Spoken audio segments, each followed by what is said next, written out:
ಬಸವಣ್ಣ ಬಹಳ ವಚನಗಳನ್ನು ಬರೆದಿದೆ. 1,96,000 ಶರಣರಲ್ಲಿ ಬಹಳ ದೊಡ್ಡ ಪ್ರಮಾಣದಲ್ಲಿ ವಚನಗಳನ್ನು ಬರೆದವರಲ್ಲಿ ಬಸವಣ್ಣನವರು ಒಬ್ಬರು.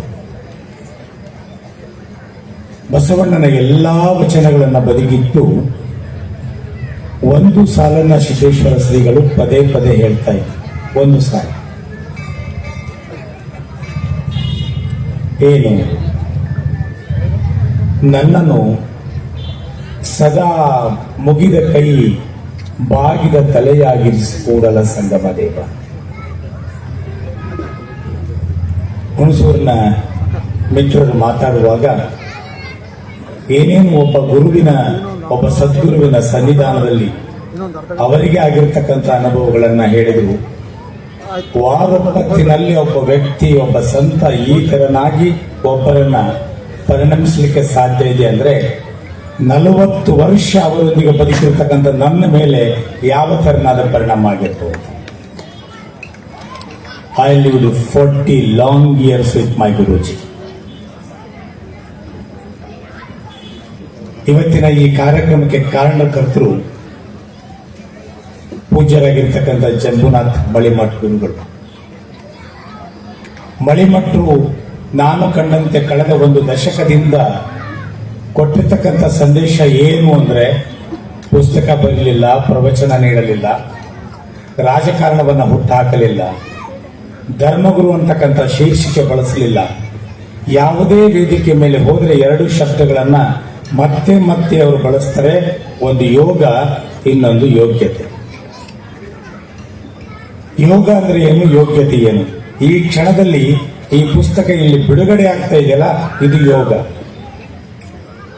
ಯೋಗ್ಯತೆ ಅಂದ್ರೆ ಏನಂದ್ರೆ, ಈ ಪುಸ್ತಕವನ್ನ ಬಿಡುಗಡೆಗೊಳಿಸಲಿಕ್ಕೆ ಒಂದಿಷ್ಟು ಜನರು ಬಂದು ನಾವು ಇದಕ್ಕೆ ಅರ್ಹರು ಅಂತಕ್ಕಂಥ ಒಂದು ಆತ್ಮಶಕ್ತಿ ಬಂದಿದೆಯಲ್ಲ, ಅದು ಯೋಗ್ಯತೆ.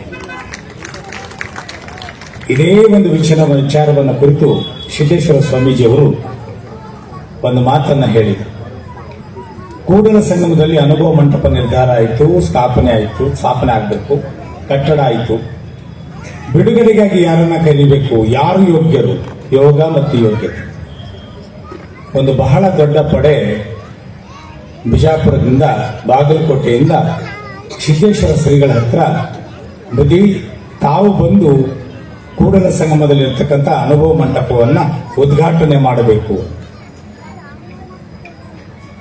ಸಿದ್ದೇಶ್ವರ ಶ್ರೀಗಳು ಒಂದು ಪ್ರಶ್ನೆ ಕೇಳಿದ್ರು ಅವಾಗ ಹೋದವರಿಗೆಲ್ಲರೂ. ಯಾರೋ ಬಂದರು, ಕರೆದ್ರು, ಏನೋ ಕೊಟ್ಟರು, ಹೀಗೆ ಎಂದವರು ಕಾರ್ಯಕ್ರಮಕ್ಕೆ ಹೋದವರಲ್ಲ, ಯಾವ ಊರಿಗೂ ಹೋದವರಲ್ಲ. ಊರು ದೊಡ್ಡದು, ಸಮಾಜ ದೊಡ್ಡದು, ದಕ್ಷಿಣೆ ದೊಡ್ಡದು ಅಂಥೇಳಿ ಯಾವ ಊರಿಗೂ ನನ್ನ ಗುರುಗಳು ಪ್ರವಚನಕ್ಕೆ ಹೋಗಲಿಲ್ಲ. ಅವರ ಜೀವನದ ಕೊನೆಯವರೆಗೂ ಕೂಡ ಈಗಲೂ ಬಸ್ಸುಗಳಿಲ್ಲದ ಊರುಗಳಿಗೆ ಹೋಗಿ ಪ್ರವಚನ ಮಾಡ್ತಾ ಇದ್ರು. ಆ ಊರುಗಳಲ್ಲಿ ಬ್ಯಾನರ್ ಇರ್ತಾ ಇರಲಿಲ್ಲ. ಬಸ್ ಸ್ಟ್ಯಾಂಡ್ ಹತ್ರ ಒಂದು ಸಣ್ಣ ಬೋರ್ಡ್, ಆಧ್ಯಾತ್ಮಿಕ ಪ್ರವಚನ ಸಿದ್ದೇಶ್ವರ ಸ್ವಾಮೀಜಿ, ಇಷ್ಟೇ ಬೋರ್ಡ್. ಎಲ್ಲಾ ಭಕ್ತಾದಿಗಳು ಹೋಗಿ ಕೂಡಲ ಸಂಗಮದಲ್ಲಿರ್ತಕ್ಕಂಥ ಅನುಭವ ಮಂಟಪವನ್ನ ನೀವು ಬಿಡುಗಡೆ ಮಾಡಬೇಕು ಅಂತ ಕೇಳಿದಾಗ ಗುರುಗಳು ಒಂದು ಪ್ರಶ್ನೆಯನ್ನು ಕೇಳಿದ್ರು. ಒಂದು ಕ್ಷಣ ಕಣ್ಣೀರಾಗ್ಬಿಡ್ತೀವಿ ನಾವು ಮಾತನ್ನ ಕೇಳಿದ್ರೆ. ಏನ್ ಕೇಳಿದ್ರು? ಅನುಭವ ಮಂಟಪವನ್ನ ಉದ್ಘಾಟನೆ ಮಾಡುವ ಯೋಗ್ಯತೆ ನನಗಿದೆಯಾ? ನನಗೀಗೂ ಕೂಡ ಪ್ರಶ್ನೆ ಆಗ್ತದೆ. ನಾನು ಏನ್ ಬೇಕಾದ್ದು ಮಾತು ಮಾಡಬಲ್ಲೆ, ಮಿರಾಕಲ್ಸ್ಗಳನ್ನು ಮಾಡಬಲ್ಲೆ ಅಂತಕ್ಕಂಥ ಡೋಂಗಿ ಜಗತ್ತಿನಲ್ಲಿ ಈ ಅನುಭವ ಮಂಟಪವನ್ನ ಉದ್ಘಾಟನೆ ಮಾಡುವ ಯೋಗ್ಯತೆ ನನಗಿದೆಯಾ ಅಂತ ಒಂದು ಆತ್ಮಾವಲೋಕನದ ಮಾತನ್ನ ಹೇಳುವ ಸಂತರು ನಾವು ನೀವು ಕಂಡಂತೆ ಎಷ್ಟು ಜನ. ಆವಾಗ ಹೇಳಿದ್ರು ಜನಗಳು, ಗುರುಗಳೇ ನಿಮಗಿಂತಲೂ ಶ್ರೇಷ್ಠರಿನ್ಯಾರಾಗ್ಲಿಕ್ಕೆ ಸಾಧ್ಯ ಇದೆ ಅಂದು, ನಮಗಿಂತಲೂ ಶ್ರೇಷ್ಠರಿನ್ಯಾರಾಗ್ಲಿಕ್ಕೆ ಸಾಧ್ಯ ಇದೆ ಅಂದು, ಸರಿ ಬರ್ತೀನಿ. ಅವತ್ತು ನಾನು ಏನ್ ಮಾತಾಡಬೇಕು ಅಂತ ಕೇಳಿದೆ. ಯಾರೋ ಒಬ್ಬರು ಬಹಳ ಜೋರು ಧ್ವನಿ ಮಾಡಿ, ಬುದ್ಧಿ ನೀವು ಅವತ್ತು ವಚನ ಮಾತಾಡಬೇಕು. ಅವ್ರಿಗೆ ಎಷ್ಟು ಶಿಷ್ಟು ಬಂತಂದ್ರೆ, ನಿಧಾನ ನಿಧಾನ ಮೆಲ್ಲಗೆ ಹೇಳಿ, ಅದನ್ಯಾಕಷ್ಟು ಜೋರು ಹೇಳಿ. ವಚನ ಅಂದ್ರೆ ಏನದು? ರಾಜಕೀಯ ಘೋಷಣೆ ಏನು? ಕೂತ್ಕೊಳ್ರಿ. ವಚನ ಅಂದ್ರೆ ರಾಜಕೀಯ ಘೋಷಣೆ ಅಲ್ಲ. Vachana is a promise, vachana is a commitment, vachana is a life one has to live. ಆತ್ಮಸಾಕ್ಷಿಯಾಗಿ ಭಗವತ್ ಸಾಕ್ಷಿಯಾಗಿ ನುಡಿದ ಮಾತುಗಳನ್ನ ಕೂಡಲ ಸಂಗಮನ ಸಾಕ್ಷಿಯಾಗಿ ನುಡಿದ ಮಾತುಗಳನ್ನ ನಾವು ವಚನಗಳು ಅಂತಂದಿದ್ದೀವಿ. ಅಂತ ಮಾತನ್ನ ಇಷ್ಟ್ಯಾಕೆ ಜೋರಾಗಿ ಹೇಳ್ತೀರಿ? ಮೆಲ್ಲಗೆ ಹೇಳ್ರಿ. ನೋಡಿ, ಎರಡನೇದು. ಮೂರನೇದೊಂದು ಘಟನೆ ನಡೀತು. ಯಾವ ವಚನ ಯಾರ ವಚನ ಕುರಿತು ಮಾತಾಡಲಿ ಅಂತ ಹೇಳಿ ಭಾರತೀಯ ಜಗತ್ತಿನಲ್ಲಿ ಅನೇಕ ದಾಖಲೆಗಳನ್ನು ನೋಡ್ತೀವಿ. ಒಂದು ದಾಖಲೆಯನ್ನು ನಾವು ಗಮನಿಸಲೇ ಇಲ್ಲ.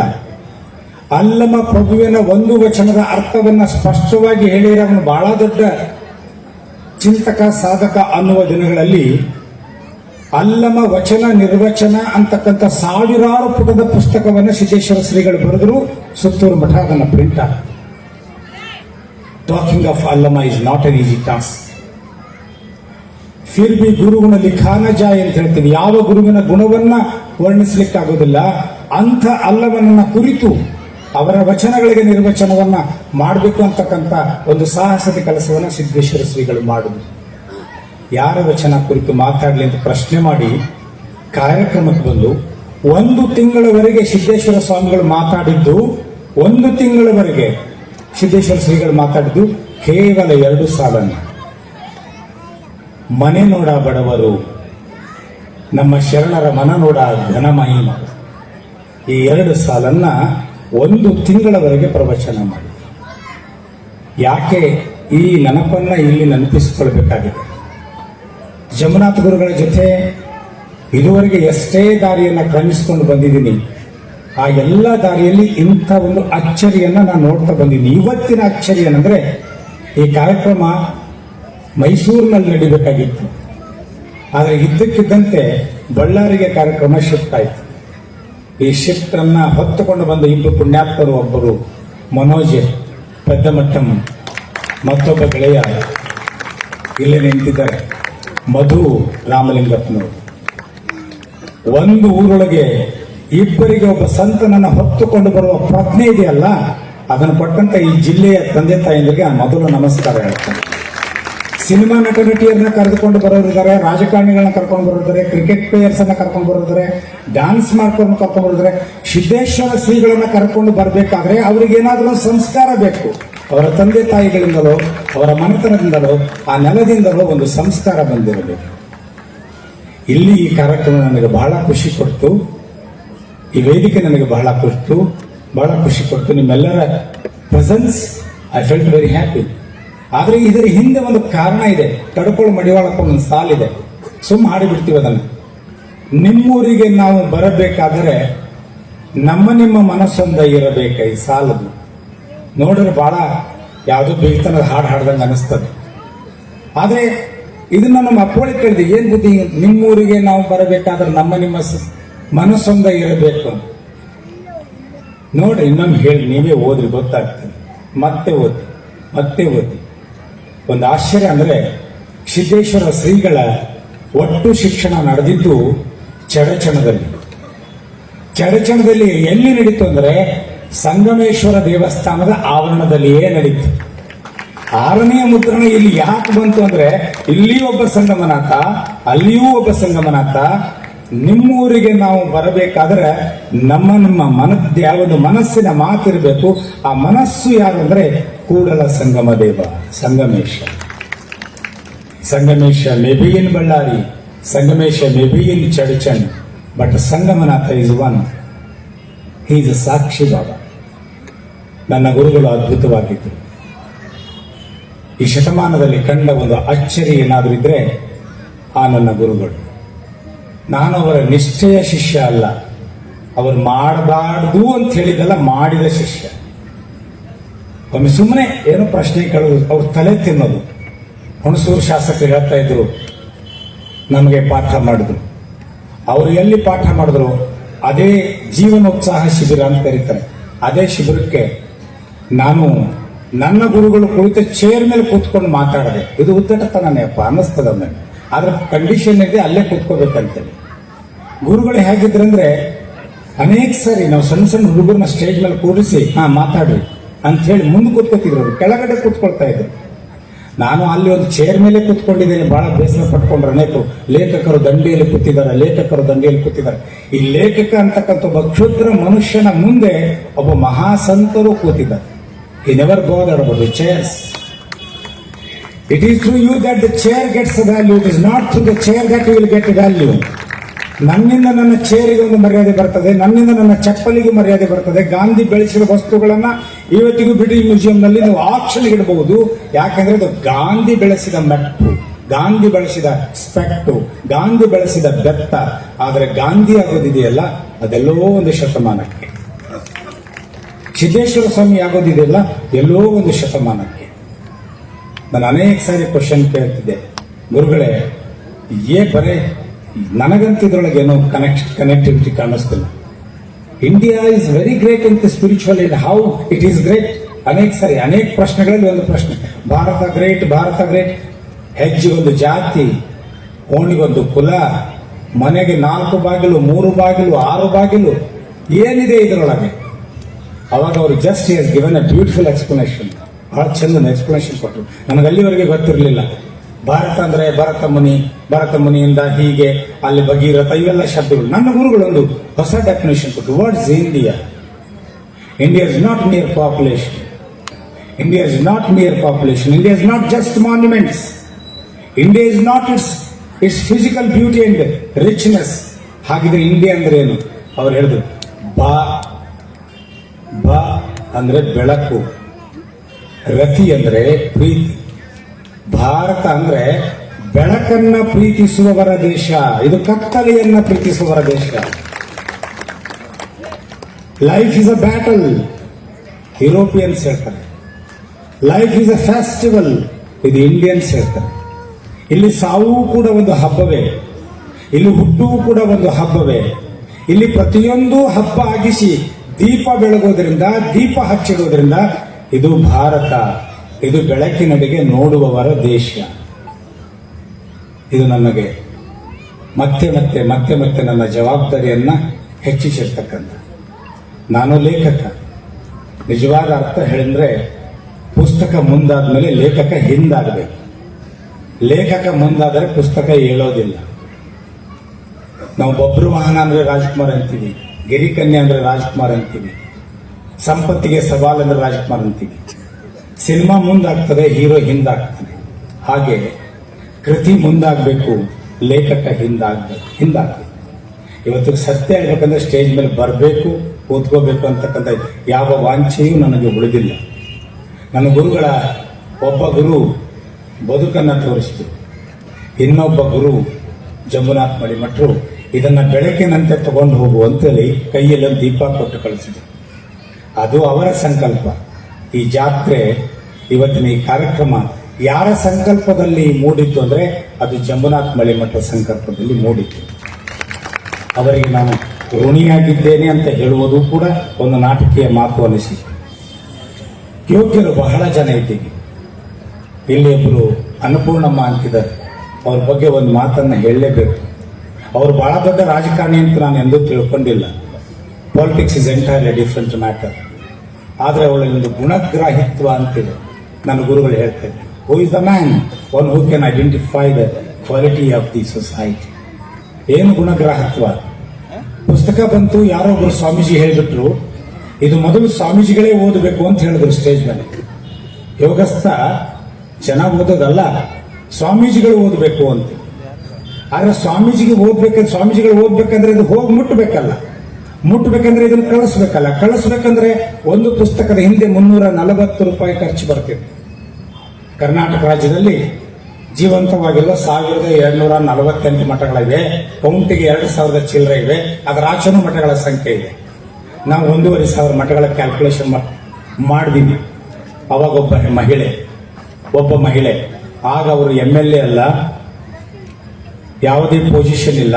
ಆವಾಗ ಒಬ್ಬ ಮಹಿಳೆ ಮುಂದೆ ಬಂದರು, ಗುರುಗಳೇ, ಇಂಥ ಒಬ್ಬ ಗುರುವನ್ನ ಮುಟ್ಟಿಸೋದಾದ್ರೆ ರಾಜ್ಯದ ಎಲ್ಲಾ ಮಠಗಳಿಗೆ ಪುಸ್ತಕವನ್ನು ನಾನು ಮುಟ್ಟಿಸ್ತೇನೆ ಅಂತ ಹೇಳಿದ್ರು. ಆ ಕಾರಣಕ್ಕಾಗಿ 5ನೇ ಮುದ್ರಣ ಬಂತು. ಅದನ್ನ ಪ್ರಾಮಾಣಿಕವಾಗಿ ನಿಮ್ಮ ಮುಂದೆ ಹೇಳಬೇಕು. ಯಾಕಂದ್ರೆ we have many circuses to attract the people, but very few people use dharma and desha for uniting the people. ಅಂತ ಒಂದು ಕೆಲಸವನ್ನ ಇವತ್ತು ಅದೇ ಕೆಲಸವನ್ನ ನಮ್ಮ ಮಂಜುನಾಥ್ ಪೆದ್ದಮಠಂ ಮತ್ತು ಮಧು ಮಾಡಿದ್ದಾರೆ. ನಾನು ದಾಖಲಿಸದೆ ಹೋದರೆ ಅಪ್ರಾಮಾಣಿಕನಾಗ್ತೇನೆ. ಈ ಬಳ್ಳಾರಿ ಜಿಲ್ಲೆಯ ವೀರಶೈವ ವೇದಿಕೆಯ ಮುಖಂಡರು ಈ ಪುಸ್ತಕದ 100 ಪ್ರತಿಗಳನ್ನು ತೆಗೆದುಕೊಂಡು 7ನೇ ಮುದ್ರಣಕ್ಕೆ ಕಾರಣರಾಗ್ತಾ ಇದ್ದಾರೆ. ಅವರು ನಾನು ಮನಸಾರೆ ಅನಂತ ವಂದನೆಗಳನ್ನು ಸಲ್ಲಿಸ್ತೇನೆ. ಅವರು ಮಾತಿನಲ್ಲಿ ನಂಬಿಕೆ ಇಟ್ಟಿರಲಿಲ್ಲ, ಆದರೂ ನನಗೆ ಮಾತಿಲ್ಲದೆ ಬೇರೆ ಸಾಧನಗಳಿಲ್ಲ ನಿಮ್ಮ ಜೊತೆ ಹಂಚಿಕೊಳ್ಳಿಕ್ಕೆ. ನನ್ನ ಗುರುವನ್ನು ನಾನು ಮುಟ್ಲಿಕ್ಕೆ ಕಾರಣ ನನ್ನ ತಂದೆ. ನನ್ನ ತಂದೆ ಚಡಚಣದಲ್ಲಿ ಉಪನ್ಯಾಸಕರಾಗಿ ಇಲ್ಲದೇ ಹೋಗಿದ್ದರೆ ಯಾವ ಸಂಸ್ಥೆ ಸಿದ್ದೇಶ್ವರ ಸ್ವಾಮೀಜಿ ಗುರುಗಳಿಂದ ಪ್ರಾರಂಭ ಆಯಿತು, ಮಲ್ಲಿಕಾರ್ಜುನ ಸ್ವಾಮೀಜಿ ಅವರಿಂದ ಸಂಸ್ಥೆ ಶುರುವಾಯಿತು. ಮಲ್ಲಿಕಾರ್ಜುನ ಸ್ವಾಮೀಜಿ ಗುರುಗಳಿಂದ ನನ್ನ ತಂದೆಗೆ ವೃತ್ತಿ ಬಂತು. ಆ ಕಾರಣಕ್ಕಾಗಿ ನಾನು ಚಡಚಣದಲ್ಲಿ ಹುಟ್ಟಿದೆ, ಚಡಚಣದಲ್ಲಿ ಬೆಳೆದೆ. ಚಡಚಣದಲ್ಲಿ ಹುಟ್ಟಿ ಬೆಳೆದ ಕಾರಣ ಅದೇ ಚಡಚಣದಲ್ಲಿ ತಮ್ಮ ಶಿಕ್ಷಣವನ್ನು ಪೂರೈಸಿದ ಸಿದ್ದೇಶ್ವರ ಶ್ರೀಗಳು ನನಗೆ ದಕ್ಕಿದ್ದಾರೆ, ನನಗೆ ಸಾಧ್ಯವಾದಷ್ಟು ದಕ್ಕಿದ್ದಾರೆ. ನನ್ನ ಅನುಭವಕ್ಕೆ ಎಷ್ಟು ಸಾಧ್ಯವೋ ಅಷ್ಟನ್ನು ನಾನು ಅವರನ್ನು ಗ್ರಹಿಸಿಕೊಳ್ಳುವ ಪ್ರಯತ್ನವನ್ನು ಮಾಡಿದ್ದೇನೆ. It is foolish to say that I have completely identified him or I digested. ಅವರನ್ನು ತಿಳಿದುಕೊಳ್ಳುವ ಸಣ್ಣ ಸಣ್ಣ ಪ್ರಯತ್ನಗಳನ್ನು ಮಾಡ್ತಾ ಇದ್ದೇನೆ. ನನ್ನ ತಂದೆ ನಿನ್ನಲ್ಲೇ ಮೊನ್ನೆ ತೀರ್ಕೊಂಡ್ರು. ಅವರೆಲ್ಲ ಕ್ರಿಯಾವಿಧಿಗಳನ್ನು ಮುಗಿಸಿ ಇಲ್ಲಿ ಬಂದಿದ್ದೇನೆ. ಯಾಕೆಂದ್ರೆ ನನ್ನ ತಂದೆ ಮತ್ತು ನನ್ನ ಗುರುಗಳಂದ್ರೆ ಶಿಸ್ತು, ಸಮಯ ಪ್ರಜ್ಞೆ. ಒಂದು ಕ್ಷಣ ಸೋಮಶೇಖರ್ ರೆಡ್ಡಿ ಅವರು ವೇದಿಕೆಯಿಂದ ನಿರ್ಗಮಿಸುತ್ತಾರೆ ಅಂದ ತಕ್ಷಣ ನನಗೆ ಆಘಾತ ಆಗಿಬಿಟ್ಟಿತ್ತು. ಯಾಕೆಂದ್ರೆ ಸಿದ್ದೇಶ್ವರ ಶ್ರೀಗಳು ಇರುವ ಯಾವ ವೇದಿಕೆಯ ಮೇಲಿಂದ ಯಾವ ರಾಜಕಾರಣಿಗಳು ಎಂದೂ ಹೋದ ಉದಾಹರಣೆಗಳಿಲ್ಲ. ನನ್ನ ಗುರುಗಳು ಬರುವ ಯಾವ ವೇದಿಕೆ ಮೇಲೆ ಯಾರು ಬಂದೂ ಕೂತ್ಕೊಳ್ಳುವ ಧೈರ್ಯ ಮಾಡ್ತಿರ್ಲಿಲ್ಲ. ಅವರ ಧ್ವನಿ ಎಲ್ಲಿ ಬೀಳ್ತದೋ ಅಲ್ಲೇ ಕೂತ್ಕೊಂಡು ಬಿಡ್ತಿದ್ರು. ನಸಿಕಿನ 5 ಗಂಟೆಗೆ ಉಪನ್ಯಾಸ ಅಂದ್ರೆ ಅದು 4 ಗಂಟೆ 50 ನಿಮಿಷನೂ ಅಲ್ಲ, 5 ಗಂಟೆ 1 ನಿಮಿಷನೂ ಅಲ್ಲ, ಅದು 5 ಗಂಟೆ ಅಷ್ಟೇ. ಅಷ್ಟು ಶಿಸ್ತನ್ನ ಕಲಿಸಿ ಹೋಗಿರ್ತಕ್ಕಂಥ ಒಬ್ಬ ಸಂತ ಕರ್ನಾಟಕದಲ್ಲಿದ್ರು, ಕನ್ನಡಿಗರಾಗಿದ್ರು, ನಮ್ಮವರಾಗಿದ್ರು ಅಂತಕ್ಕಂಥದ್ದು ಬಹಳ ಹೆಮ್ಮೆಯ ಸಂಗತಿ. ನಟರಾಜ್ ಗುರುಗಳು ಬಹಳ ಪ್ರೀತಿಯ ಮಾತುಗಳನ್ನು ಆಡಿದ್ದಾರೆ. ವೇದಿಕೆ ಮೇಲಿರ್ತಕ್ಕಂಥ ಎಲ್ಲ ಹೀಗೆ ಮಾ ಪಬ್ಲಿಕೇಶನ್ ಬಹಳ ಹಿಂದೆ ಬೆಂಗಳೂರಿನಲ್ಲಿ ಉದ್ಘಾಟನೆ ಆಗಬೇಕಾಗಿತ್ತು.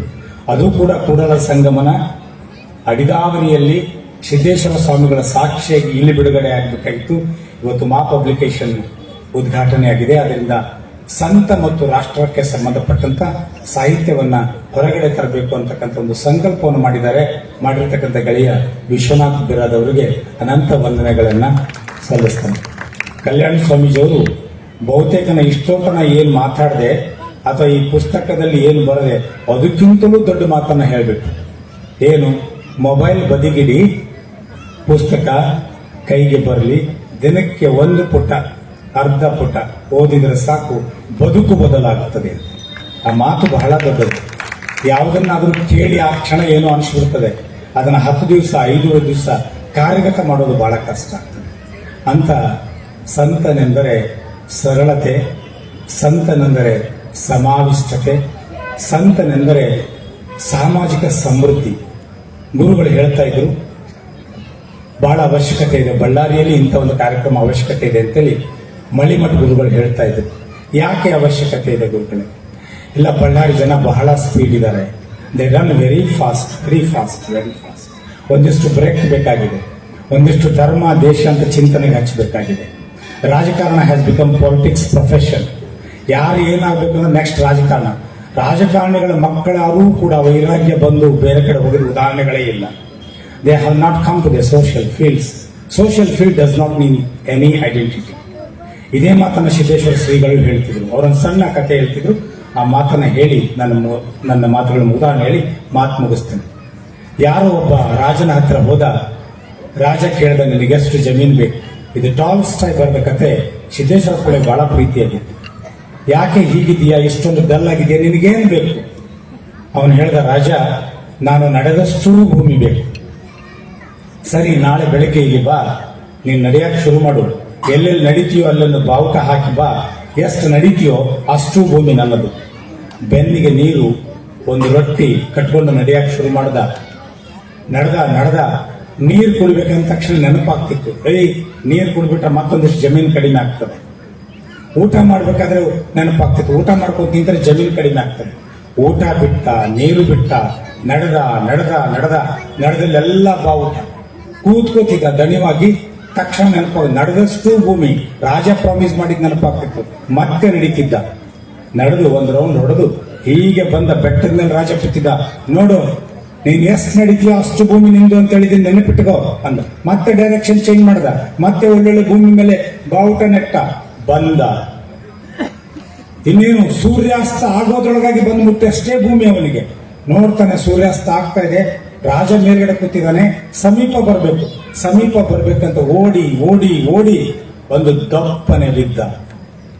ರಾಜ ಸಮೀಪ ಹೋಗಿ ಕೇಳ್ದ, ನಿನಗೆಷ್ಟು ಭೂಮಿ ಬೇಕು? ಉತ್ತರ ಇರಲಿಲ್ಲ. ಮನುಷ್ಯ ಸತ್ತು ಹೋಗಿದ್ದ. ಇಷ್ಟೇ ಭೂಮಿ ಬೇಕು. We are running but we have to control our self ಅಂತ ಮಾತಿಗೆ ಸಾಕ್ಷಿಯಾಗಿರ್ತಕ್ಕಂಥ ಒಟ್ಟು ಸಮಾಜಕ್ಕೆ ವಂದನೆಗಳು ಹೇಳಿ ನನ್ನ ಮಾತುಗಳನ್ನು ಮುಗಿಸ್ತೇನೆ.